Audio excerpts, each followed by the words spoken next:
Merci à tout le monde d'être venu et merci beaucoup à monsieur le maire et à madame la notaire urbanisme et également mes deux partenaires qui sont M.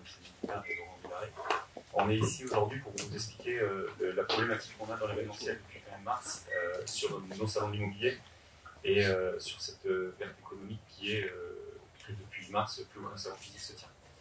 Nous, depuis mars, monsieur le maire, on a été obligé d'arrêter notre salon de l'immobilier qui était le 15 mars par un fait de problème sanitaire que tout le monde connaît. Depuis cette édition, on a dû la reporter sur juin et finalement ça ne peut plus se faire puisque le problème sanitaire a perduré. À partir de là, on a rapidement pensé à la suite et on a développé une plateforme totalement inédite qui est un salon totalement virtuel pour le salon de l'immobilier. On l'a anticipé, pourquoi? Parce qu'on s'est dit, à la rentrée, le problème sanitaire ne sera pas réglé et on voit bien que ça va durer encore plusieurs années. On vit tous aujourd'hui avec le masque jusqu'à l'an prochain, on va dire déjà. Confiance en la science. Mais on va faire confiance à la science. Et donc du coup, on s'est dit, pour cette édition de mars, on va tout faire pour faire le salon physique, mais on va également sortir cette édition digitale en plus, qui sera vraiment un plus produit à l'édition physique. Ça n'a pas loupé, la rentrée de septembre a été compliquée. On a dû annuler notre salon physique de fin septembre qui avait lieu normalement vendredi. Mais nous, on avait réussi à sortir cet outil digital et on sort finalement, même s'il y a le Covid, on sort cet outil digital, donc on sort quand même un salon immobilier qui sera 100% virtuel. C'est une première en France parce qu'on est un des premiers salons immobiliers à le faire. Marseille a annulé son salon physique et ils n'ont pas de salon. Toulouse a annulé son salon physique qu'ils devaient faire dans leur nouveau parc expo, ils n'auront pas de salon. Paris et les autres villes, pareil, sauf que nous on a annulé notre salon physique et on fait quand même un salon online, donc il y aura quelque chose. C'est important, pourquoi? Parce que depuis mars dernier, tous sur ces salons, ce sont des exposants, donc promoteurs, constructeurs de maisons individuelles, agences immobilières, qui exposent pour montrer déjà leur savoir-faire, qui y sont, rencontrer un public directement. Et c'est pour ça que je suis entouré également de mes partenaires et vous, la mairie, puisque par le biais de la CERM et de la FAM, vous exposez également. Donc aujourd'hui, on va donner la possibilité à ces gens-là, par le biais du virtuel, de se balader sur ce salon virtuel et de poser des questions, mais poser des questions directement aux gens qui étaient sur le stand, puisque ce sont eux qui sont derrière, ce ne sont pas des robots. Hein. Ce sont des gens par un système de chat et d'email qui pourront vous renseigner pendant une semaine, puisque le salon va durer un petit peu plus longtemps.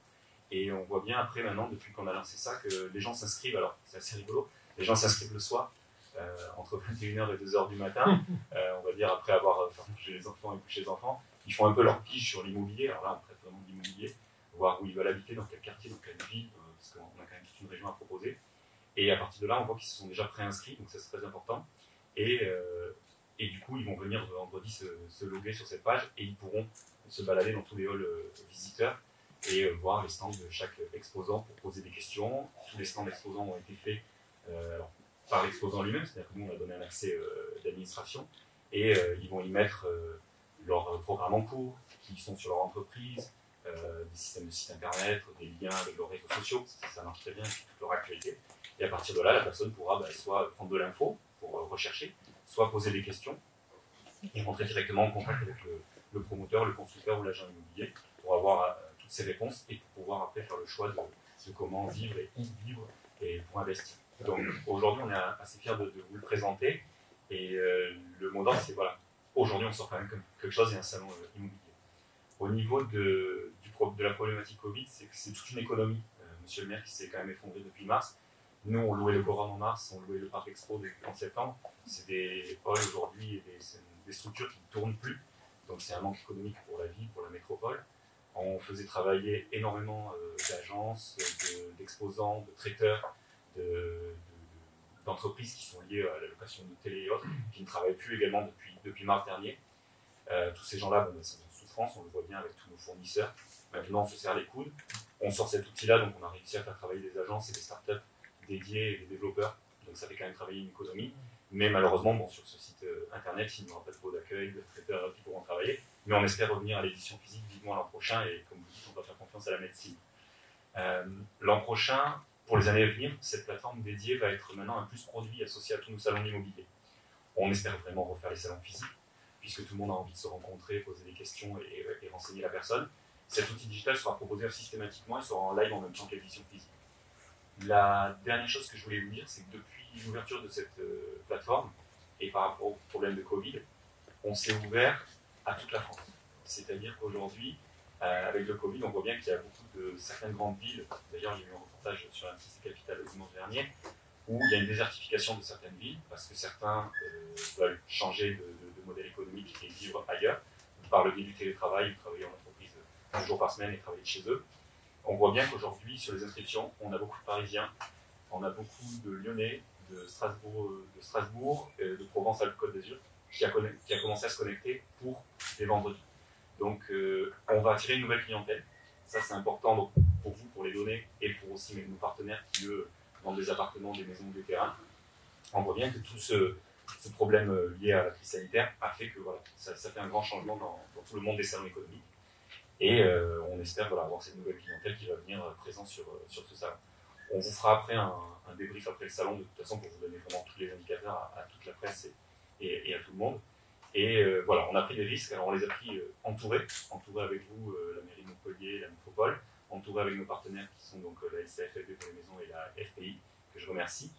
Et on est content de le sortir. Maintenant, on sait qu'on va avoir des visiteurs parce qu'on a des gens inscrits. Ça va monter en flèche encore cette semaine. On ne sait pas combien, c'est tout nouveau. Mais on sait que c'est quand même un pari déjà réussi parce que la plateforme est vraiment bien dédiée. Et même si on va avoir 500 visiteurs, c'est pas grave. Si on en a 2000, ce sera encore mieux. Et on fera les comptes à la fin et ça va nous apprendre pour le futur. Voilà ce que je voulais vous dire.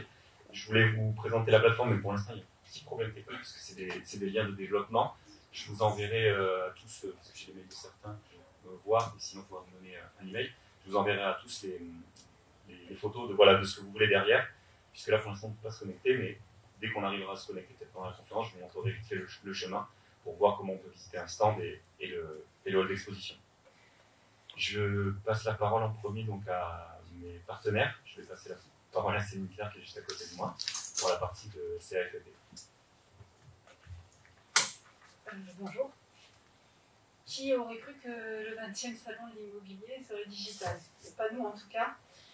Donc déjà, je voudrais remercier Guy et Michel et son équipe pour leur courage en annulant le salon physique, parce que c'est une grande responsabilité, mais surtout leur réaction en nous offrant cette version digitale, qui à mon avis, d'abord je la trouve très belle, très réussie, très pratique, et je pense qu'elle va être porteuse pour nous d'un nouveau marché, comme tu disais très justement Guillaume, de nouveaux clients qui vont avoir envie de s'installer dans notre région montpelliéraine.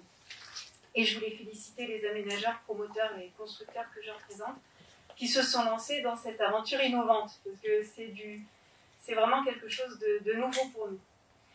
Alors, bon, on est en crise, tout le monde le sait. 2020, c'est une année inédite. On ne va pas parler de chiffres, parce qu'on est là pour essayer de proposer et de présenter nos maisons et nos beaux projets. Mais c'est sûr que je me retourne vers vous, monsieur le président de la métropole. On va avoir besoin d'un coup de pouce pour que vous nous aidiez à lutter contre le recul des mises en chantier, les problèmes de foncier que nous rencontrons. Aujourd'hui, sur la France entière, c'est plus de 100 000 logements neufs autorisés qui risquent d'être menacés par tout ce ralentissement économique, administratif également. Donc ça signifie pour nos futurs acquéreurs une difficulté à trouver du logement neuf, puisque les offres vont se raréfier, on en est certain aujourd'hui.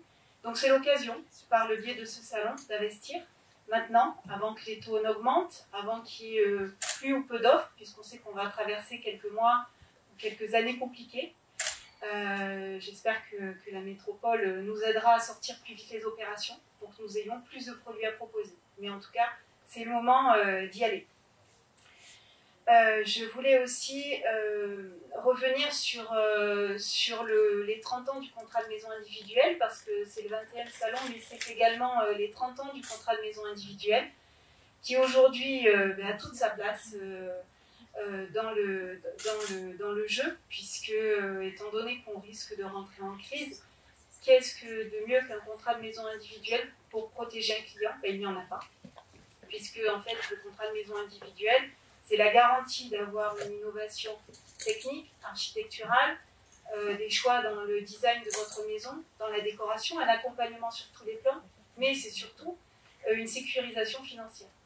Donc je m'en remets à nos amis banquiers pour qu'ils arrêtent de financer de la maison individuelle hors contrat de maison individuelle, puisque par les temps qui courent, ça va devenir de moins en moins sécurisant pour leurs clients. Voilà, que vous dire de plus, si ce n'est qu'on sait que les particuliers vivent mieux en maison individuelle. Donc je vous souhaite à tous de venir nous visiter sur ce stand virtuel.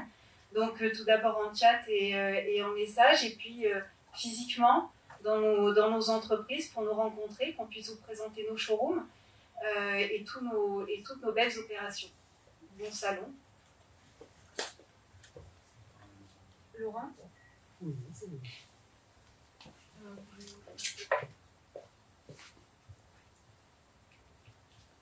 Merci. Ça marche ? Merci Céline de me passer la parole.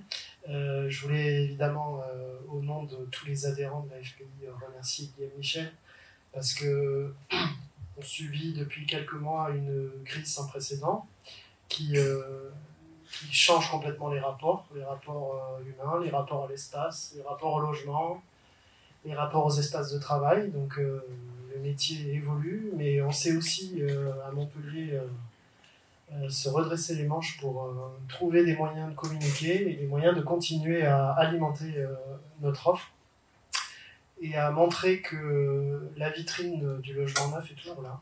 Donc, merci Guillaume d'avoir inventé ce salon immobilier online et d'avoir aussi pris la responsabilité effectivement d'annuler le salon physique, c'était pas simple. Merci aussi à tous les adhérents de la FPI qui ont répondu présents, quasiment tous, pour adhérer à ce salon online. Et évidemment, la FPI est partenaire et restera toujours partenaire de ce salon, qu'il soit physique ou online, ou les deux. Alors, effectivement, pour nous, promoteurs, ce salon, c'est la vitrine du logement neuf. Je peux vous dire que malgré la crise qui change tous ces rapports dont j'ai parlé, les demandes d'acquisition de logements, que ce soit en résidence principale ou en investissement, se sont bien adressées. Le mois de septembre fait office de nombreuses demandes de nos acquéreurs. Les ventes sont reparties. Donc Montpellier est toujours là, Montpellier attire toujours. On a toujours été, et j'espère qu'on restera toujours, un territoire de projet, que ce soit dans les ZAC qui sont développés par notre aménageur, la CERM et la SA3M, que dans des territoires de projet tels qu'ils sont nommés aujourd'hui, sur la ville et la métropole.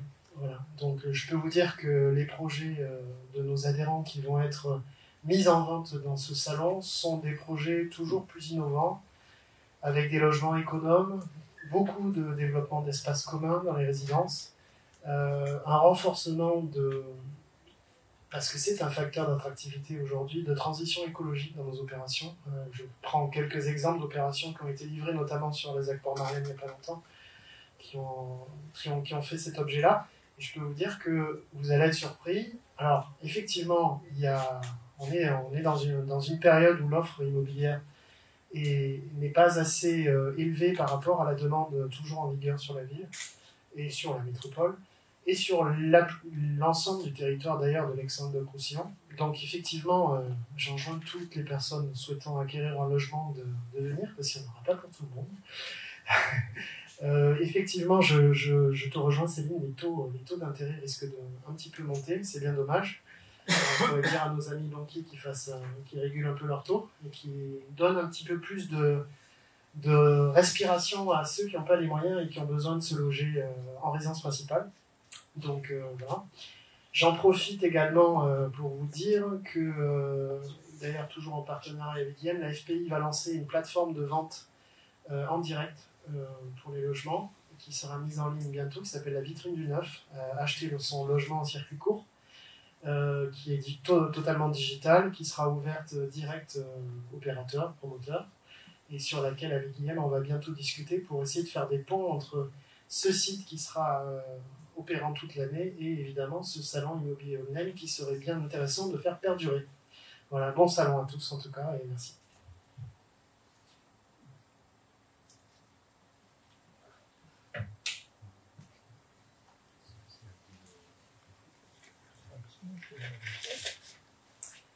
Bonjour, d'abord je me présente puisque je suis nouvellement élue avec l'équipe de Miguel Delafosse.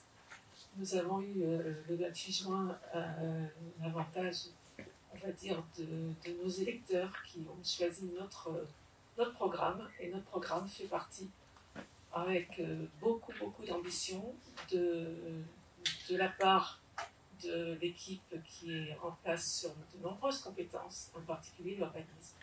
Et c'est pour ça que nous sommes ici et que nous avons véritablement accueilli ce salon en live, dans la mesure où on se rend compte que quand on est en crise, on innove. Et je pense que Guillaume a démontré justement cette innovation. Et ce qu'on attend de vous, justement, en tant que promoteur, aménageur et constructeur, c'est effectivement l'innovation. Alors nous, dès que nous sommes arrivés aux affaires, comme on dit, nous avons été confrontés à une controverse qui représentait en fait une grande partie de notre programme électoral. La controverse était lutter contre l'artificialisation des sols, c'est-à-dire lutter contre l'étalement urbain, et c'est en controverse maintenir un cadre de vie apaisé pour chaque citoyen. Et ça, c'est important, parce qu'on s'aperçoit que l'écologie, c'est aussi le bien-être. Donc, il nous faudra déterminer des territoires de projet où l'on pourra densifier pour lutter justement contre cet étalement urbain.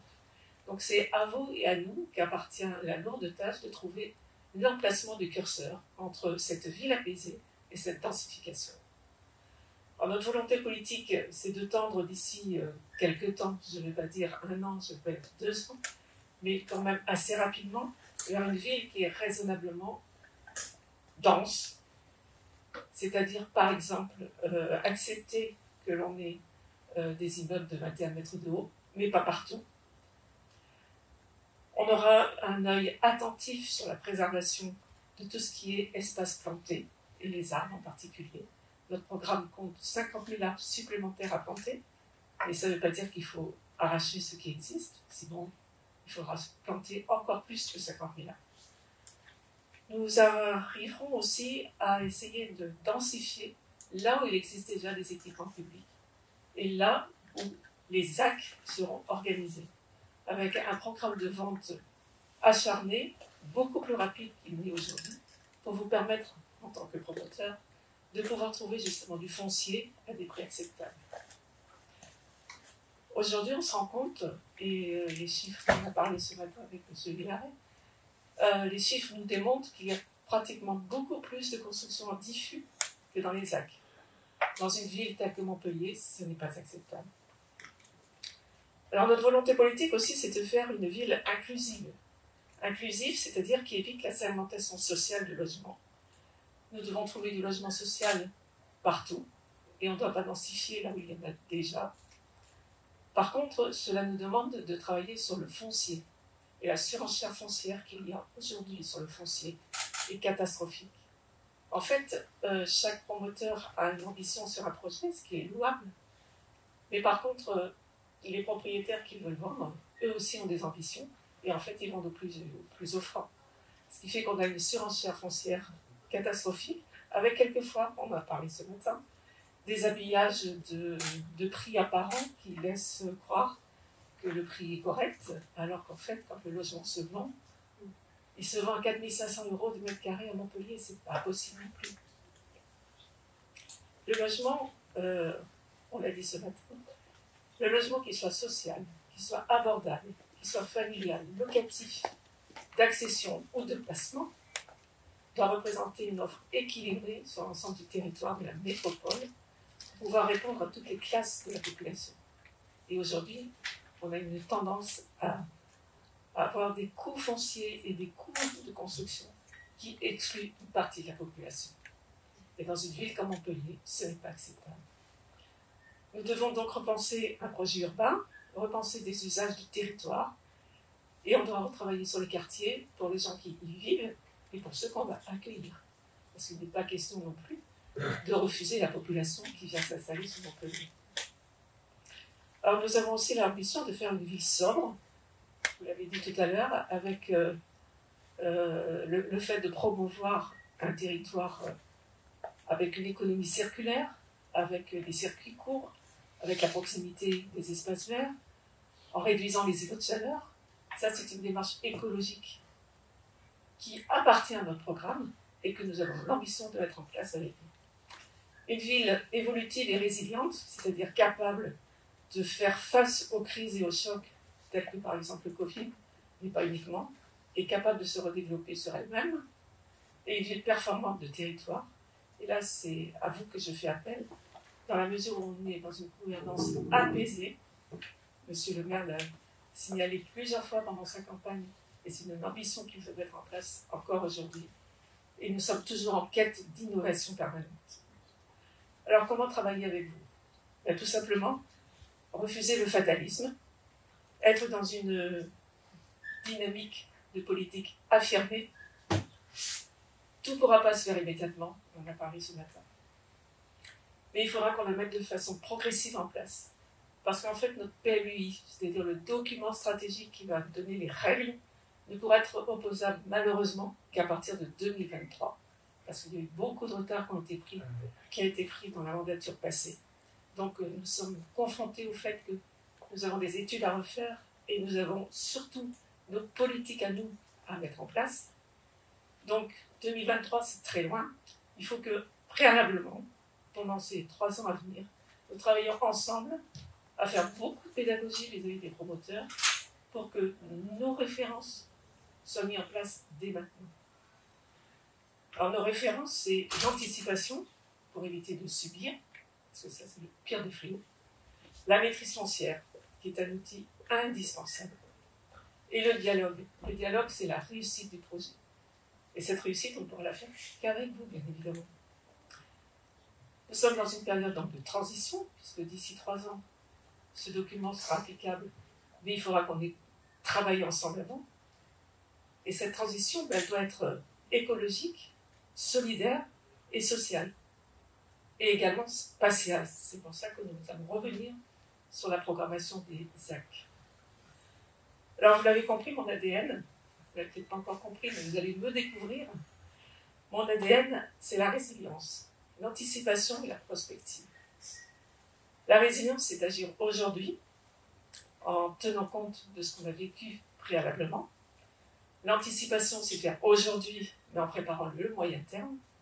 Et la prospective, qui manque aujourd'hui à Montpellier, c'est imaginer aujourd'hui, maintenant, mais en réfléchissant à l'avenir. Donc nous avons une responsabilité collective.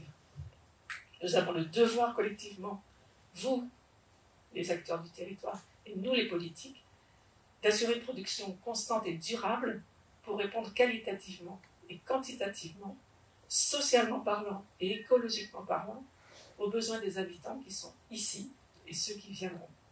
Nous savons que nous pouvons compter sur vous. Ceux qui n'adhèrent pas à ce projet et à ce défi, ils ne viennent pas nous voir. Par contre, la porte est ouverte à tous ceux qui veulent participer à ce défi. Et on peut faire confiance à chacun d'entre vous, en tout cas je l'espère. Proposez-nous des projets innovants et il faut que Montpellier redevienne une référence nationale. Merci de votre écoute. Merci Maryse, bonjour à tous et à toutes. Bienvenue aussi dans l'hôtel de ville. Nous avons aussi reconfiguré la salle de presse.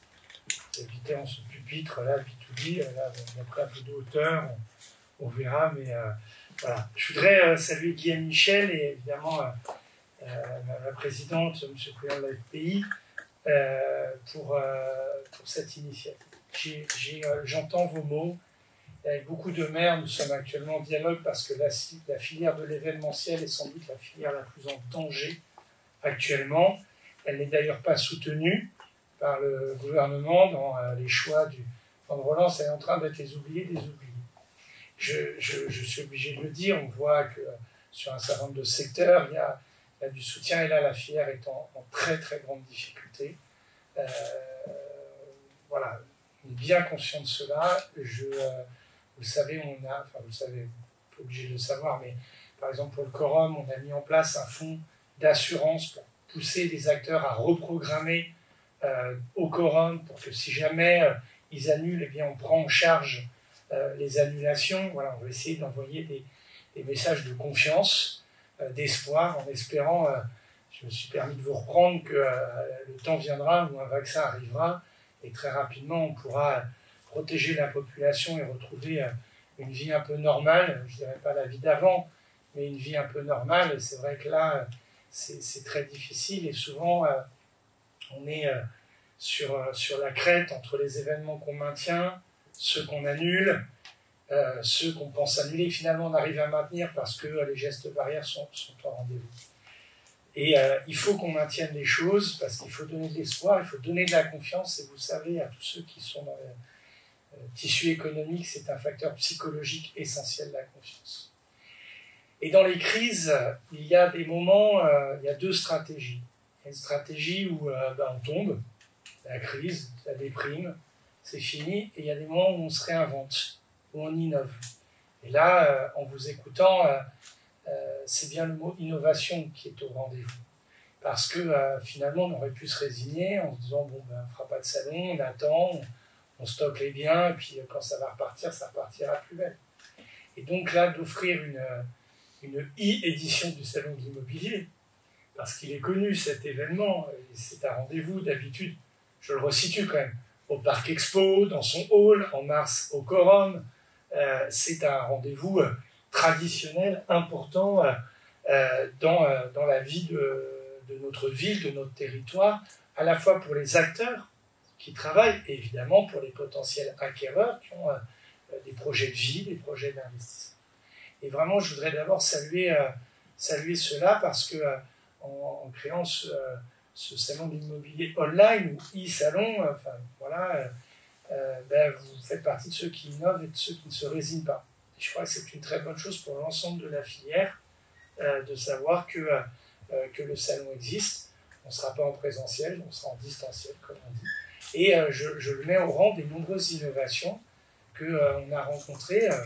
Le IFIS, manifestation sportive online, 1,2 million de personnes à travers la planète, au dernier chiffre, sans doute plus depuis. Nous-mêmes, la ville de Montpellier, c'était un crève-cœur pour moi d'annuler l'Antigone des associations, mais on a créé une plateforme numérique des associations et qui va vivre maintenant, et donc qui permet finalement un petit peu de se réinventer ou de rajouter un étage à la fusée quand les choses redeviendront normales. Donc déjà, bravo à vous, bravo à vos collaborateurs, parce que c'est des signaux d'espoir aussi. C'est des signaux d'espoir. Et il faut qu'à Montpellier, on ne se résigne pas dans cette pandémie qui fait qu'on a une visibilité à 15 jours, où il y a beaucoup d'incertitudes, on a une responsabilité collective de protection de la population, et en annulant, vous y avez pris part aussi. Voilà. Dans les choix douloureux, vous y avez pris part, et je voudrais aussi souligner cela.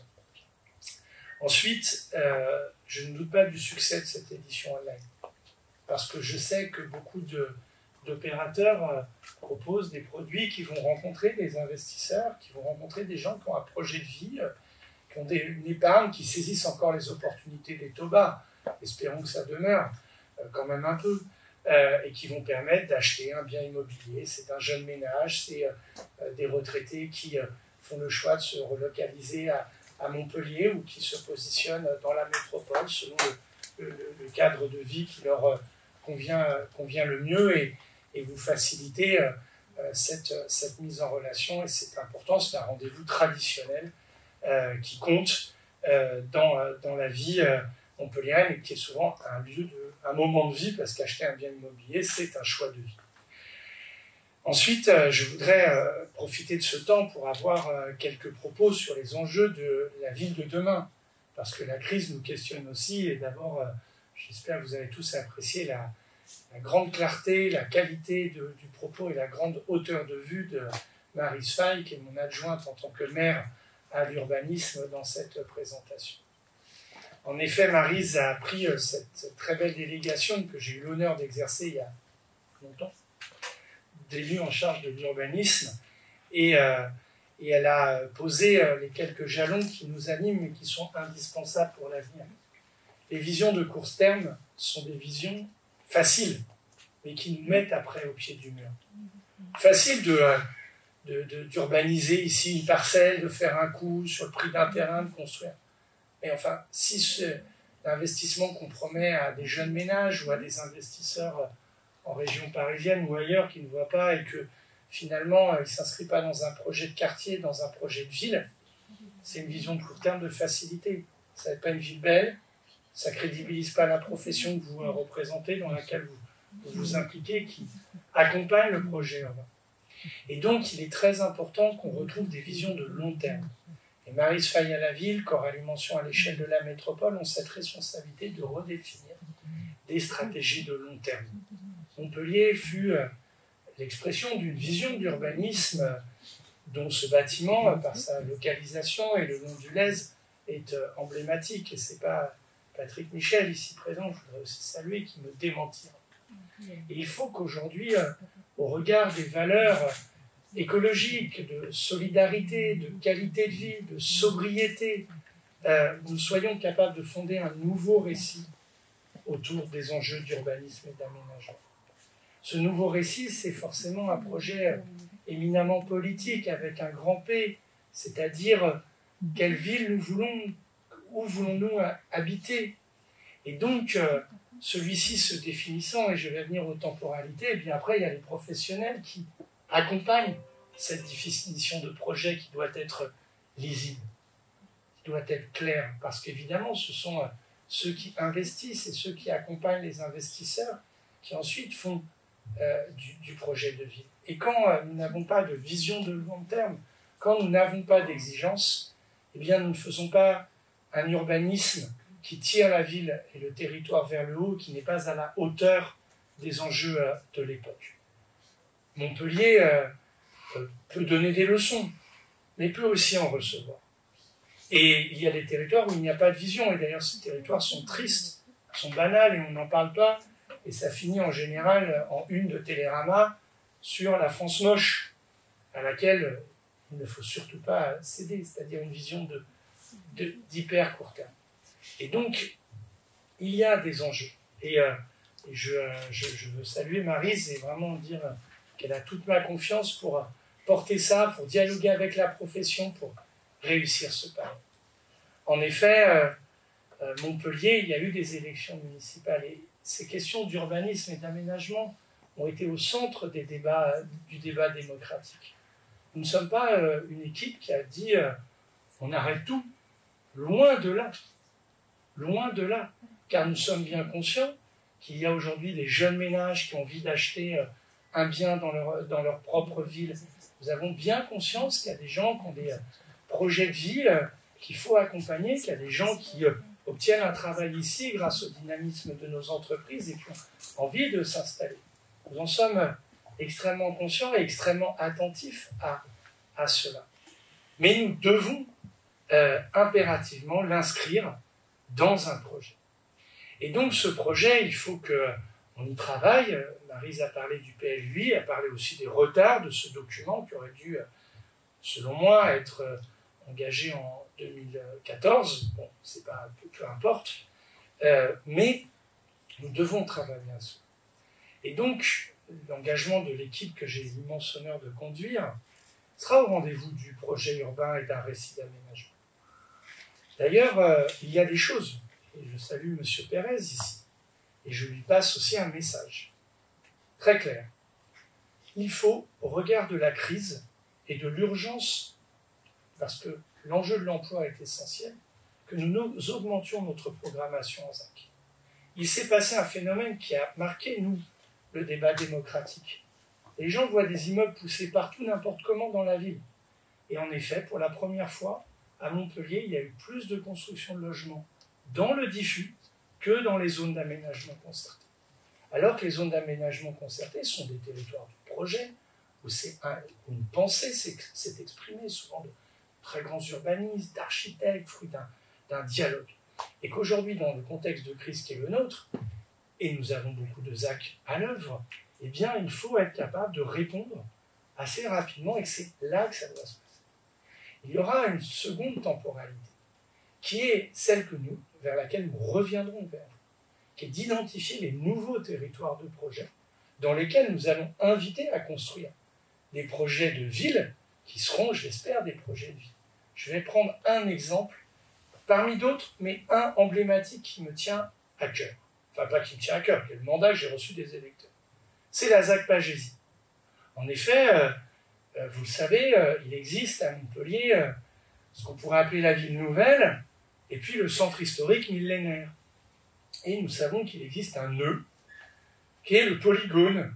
Alors il y a un centre commercial, qui est une formidable locomotive commerciale, mais qui d'un point de vue de l'aménagement urbain, crée un peu une rupture, c'est souvent vu comme une anomalie. Et puis il y a ces friches, l'ancien hôtel de ville, tout ce secteur-là. Eh bien, cette ZAC Pagésie va être un grand enjeu de renouvellement urbain, donc de projet où on va pouvoir assumer de la densité, assumer des réflexions sur l'architecture, sur le cadre de vie, et en plein cœur de ville.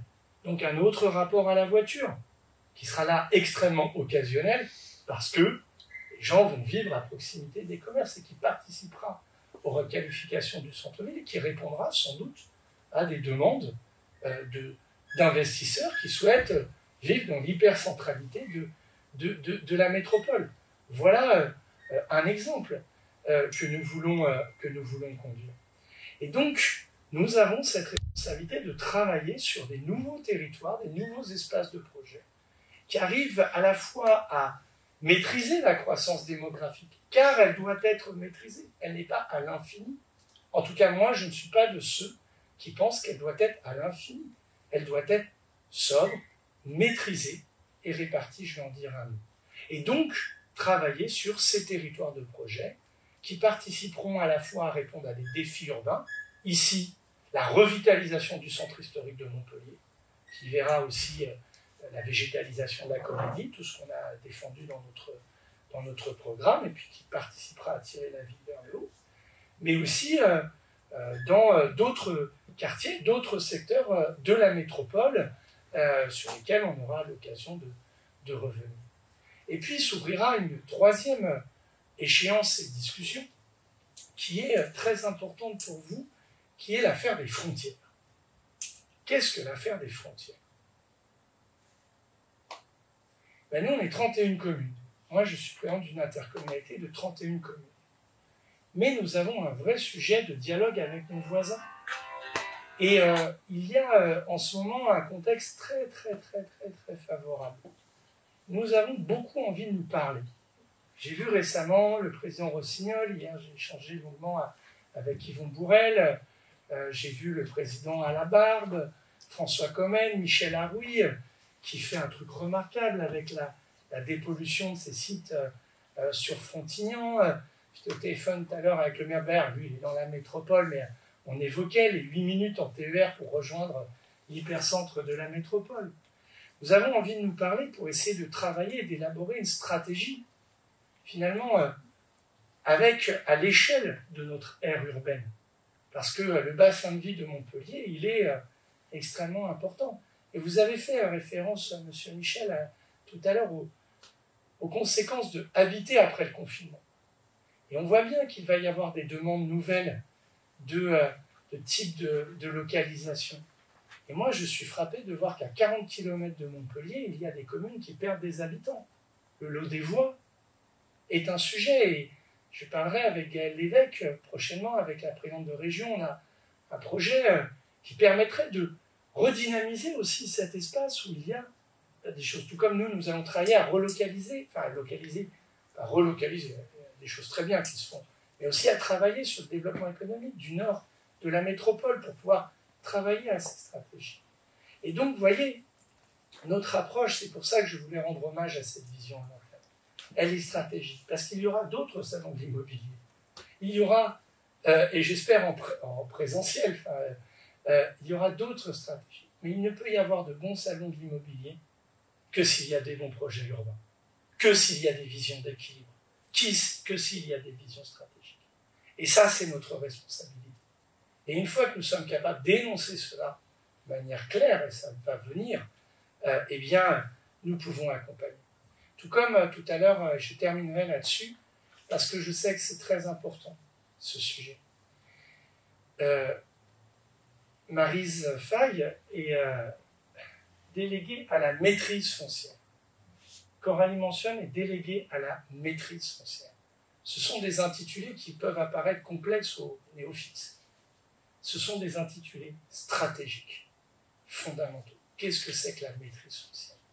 C'est maîtriser les prix des terrains pour que les prix de sortie des logements ne soient pas surélevés et qu'il y ait une rupture entre le marché, comme il est commun de l'appeler, et ceux qui ont la capacité à acheter et à pouvoir acquérir un bien. Et cela, c'est une grosse responsabilité aussi. Et donc, nous allons mobiliser les acteurs, nous allons commencer à dialoguer avec les notaires, avec le président de la FPI, qui a fait des propositions extrêmement intéressantes, y compris sur des points de vigilance, et je veux leur remercier, pour qu'on retrouve de la maîtrise foncière. Je l'ai dit au lab que Midi Libre avait organisé, c'était une de mes premières prises de parole en tant que président de la métropole. Mais on ne peut pas laisser partir des prix non maîtrisés à 1 000 € du mètre carré, parce qu'après les prix de sortie, ils sont à 4 000, 5 000 €. Qui peut acheter? Qui peut investir? Qui peut? Et donc on doit retrouver une culture, on doit réaffirmer une notion de maîtrise foncière qui permet ensuite à la profession de pouvoir trouver sa place. Voilà, je suis peut-être allé un peu loin sur les sujets proprement du salon, mais je pense qu'il est de notre responsabilité de bien poser les choses pour qu'ensuite l'ensemble des professionnels puissent connaître un petit peu la feuille de route, travailler dessus.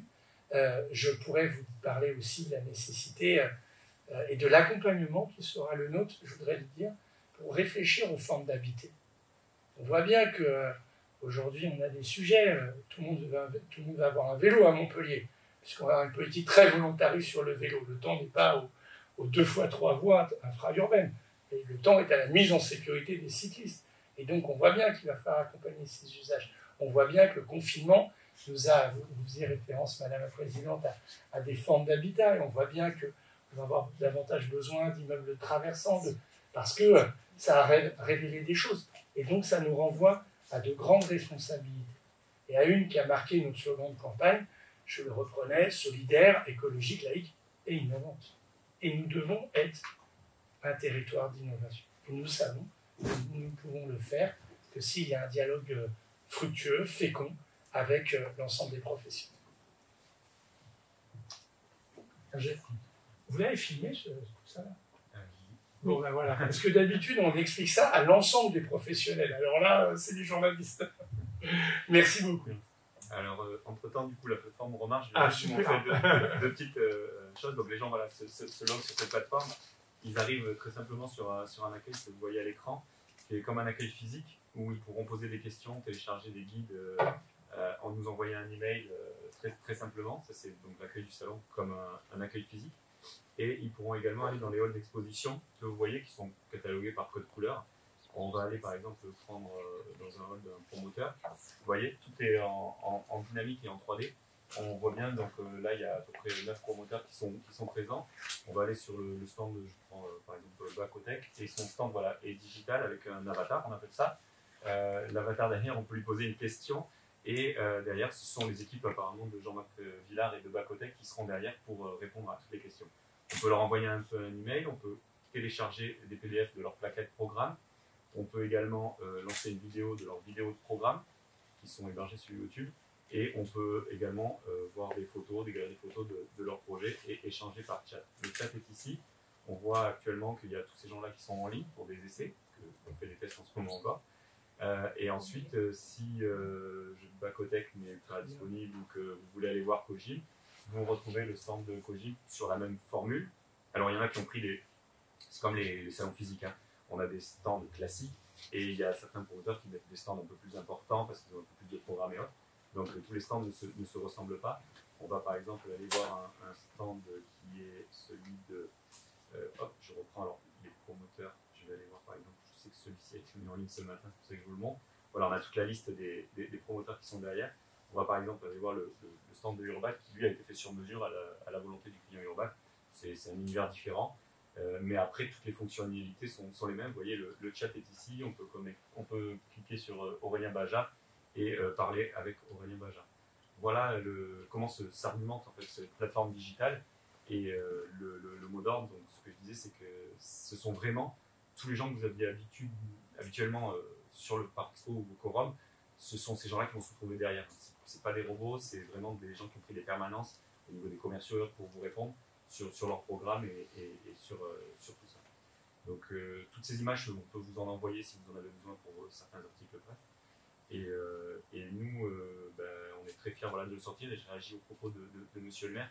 C'est qu'en effet, nous, avec ces salons d'immobilier, on organise un salon qui est un panorama complet de l'immobilier, de ce qui se fait sur la ville et de la métropole, et même un peu plus la région. Et c'est pour ça qu'on travaille aussi en partenariat avec la SCFB et la FPI, qui travaillent avec vous pour une ligne de conduite. Et tout ce que vous mettez en place se retrouve sur ces salons pour que les gens viennent visiter et rencontrer les professionnels. On voit très bien que les gens qui arrivent à l'accueil demandent, voilà, je veux faire construire, mais c'est trop cher, ou je ne sais pas où je veux habiter, ou où je veux aller habiter. Systématiquement, on les renvoie donc sur les banques ou les courtiers en financement, parce qu'en 5 minutes sur le stand, ils peuvent leur faire une petite estimation. Et à partir de là, si par exemple ils veulent une maison, on leur envoie sur la fédération de la SCFB qui va après argumenter et envoyer chez un constructeur ou chez un promoteur s'ils veulent vivre dans une ZAC, vous avez évoqué les ZAC. Et à partir de là, ils ont leur truc. Ils ressortent au bout d'une visite d'une demi-heure, 1 heure, avec vraiment toutes ces réponses à leurs questions, et leur projet immobilier va s'avancer. Et on sait bien que c'est l'achat quand même de toute une vie, parce qu'on voit beaucoup de gens qui sont assez jeunes, et qui louent un appartement, qui veulent maintenant investir dans un appartement pour le revendre plus tard et avoir une maison, ou alors des gens qui ont déjà un appartement, qui vont le revendre et qui veulent avoir une maison.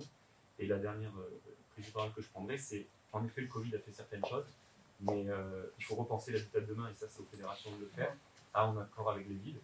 Et on voit bien qu'aujourd'hui, beaucoup de gens quand même veulent une maison avec un bout de jardin, mais je pense que les promoteurs ont aussi une carte à jouer en proposant, surtout ici à Montpellier et dans la métropole, des appartements avec des terrasses ou de la végétation et autres, parce qu'on s'aperçoit qu'on sera mieux dans ces appartements avec de l'écologie, parce que c'est un fait de société et aujourd'hui c'est très important. On est la 7e ville de France, si je ne me trompe pas. Certains, j'ai dit au début, désertent les grandes villes comme Paris et autres, mais Montpellier a une carte à jouer avec sa métropole aux alentours. Vous faisiez référence à les 31 communes, et même plus loin, mais également en centre-ville s'il y a une restauration et tout ce que vous mettez en place. Donc voilà un peu comment s'argumente ces salons de l'immobilier, et on espère que l'an prochain ils repartiront en physique pour se rencontrer. C'est quand même l'achat de toute une vie, on voit que les gens ont besoin de rencontrer les professionnels et ne vont pas en acheter en un clic un appartement ou une maison qui coûte 200, 300 ou 500 000 euros. Voilà pour moi, merci. Des questions? Combien de promoteurs sont présents sur le site? Alors les promoteurs, il y a 21 promoteurs qui exposent et une dizaine de constructeurs de maisons individuelles.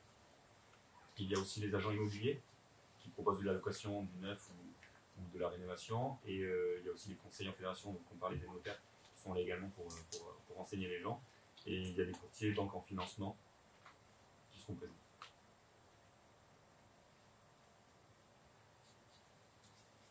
Vous avez eu beaucoup de défections, de promoteurs qui étaient OK pour partir sur les salons physiques et pas encore suffisamment aguerris pour aller sur un salon virtuel? On a rencontré des petits problèmes, justement, on parlait avec M. le maire, c'est que depuis mars, on a dû annuler une salon physique.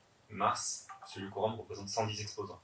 À partir de là, l'évolution était compliquée. Certains nous ont dit la situation est assez compliquée pour nous, remboursez-nous. On a pris le choix de rembourser tout le monde, on n'a fait aucune retenue. De toute façon, le Quorum ne nous a pas revenu non plus d'argent et c'était dans un bon sens.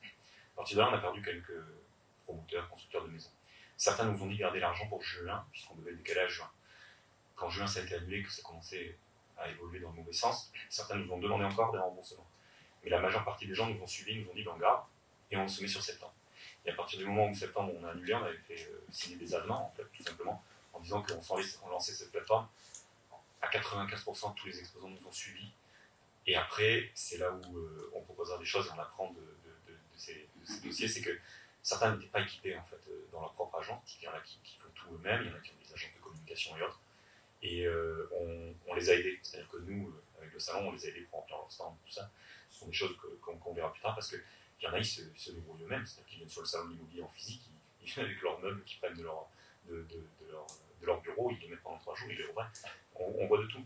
Donc en effet, on a apporté ça, mais en même temps, certains nous ont dit mais c'est génial parce que ça nous fait passer aussi au digital, on ne voulait pas y aller, et aujourd'hui il le faut. Donc ça va en effet faire rencontrer une nouvelle clientèle et autres. Donc on a apporté un service pour les aider, puisqu'on développait, mais aujourd'hui tout le monde nous a suivis.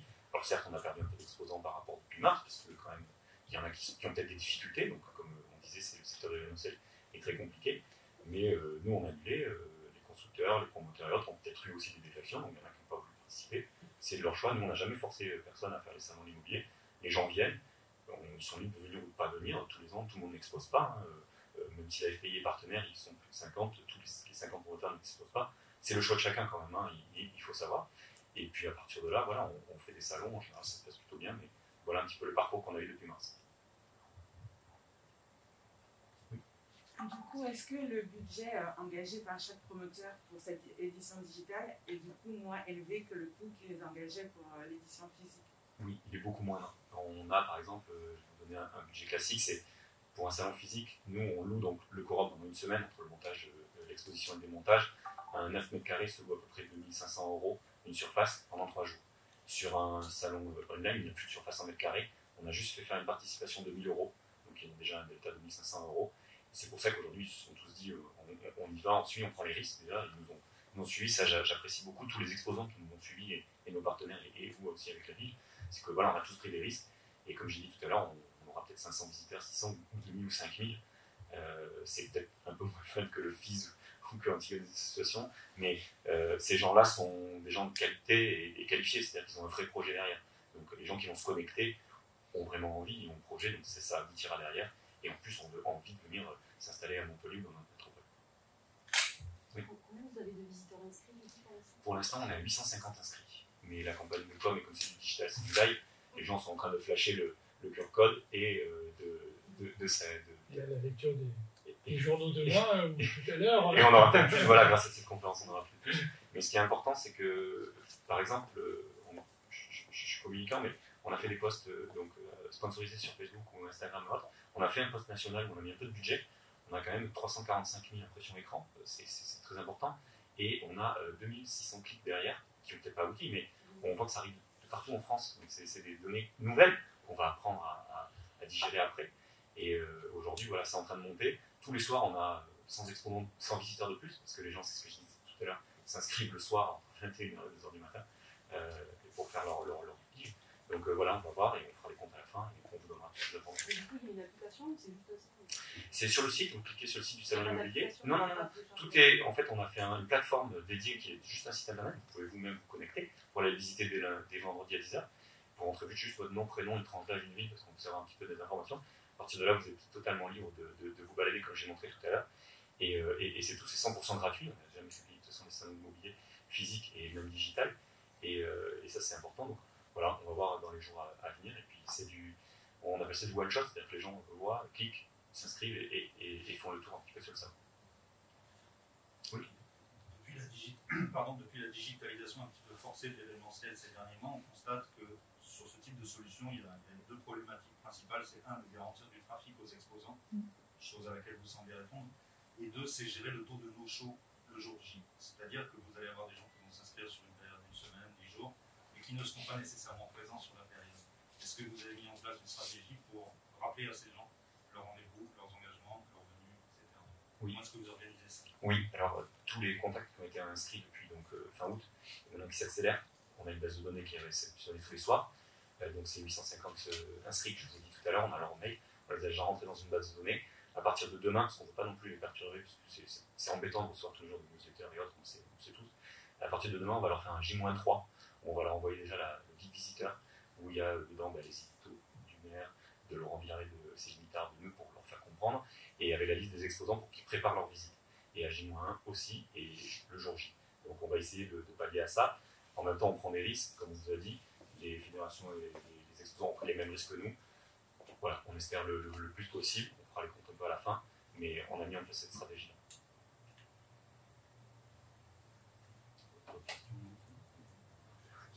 Oui, bon en tout cas voilà, je vous remercie Monsieur le maire et Madame Faye de nous avoir sollicité et pris cette conférence.